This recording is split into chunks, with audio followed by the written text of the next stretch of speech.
खुसूसी सरमायाकारी council का मकसद मुल्क में सरमायाकारी बढ़ाना, निजकारी पर काम करना, FBR की री-स्ट्रेटजिंग, गर्दिश कर्ज कम करना है। निगरान वज़रा के इजलास के बाद प्रेस कॉन्फ्रेंस। वज़ीर इत्तलात मुर्तज़ा सोलंकी कहते हैं डॉलर स्मगलिंग, चीनी और पेट्रोलियम मसनूआत की स्मगलिंग पर बात हुई।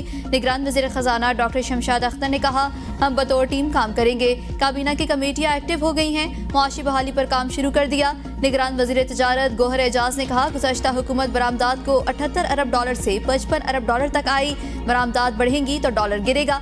निगरान वज़ीर तवानाई मोहम्मद अली ने कहा गैस सेक्टर में सालाना 300 अरब का नुकसान है। गैस सेक्टर का गर्दिश कर्ज सूद मिलाकर 2300 अरब हो गया। मुल्क में कुदरती गैस की किल्लत है।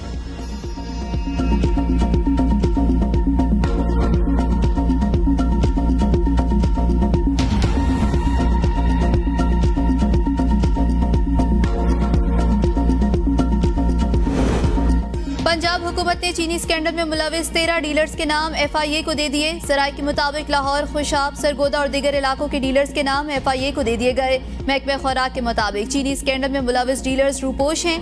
FIA ने चीनी के डीलर्स के खिलाफ कार्रवाई का आगाज कर दिया। चीनी जखीरा करने वालों के खिलाफ क्रैकडाउन का सिलसिला भी जारी।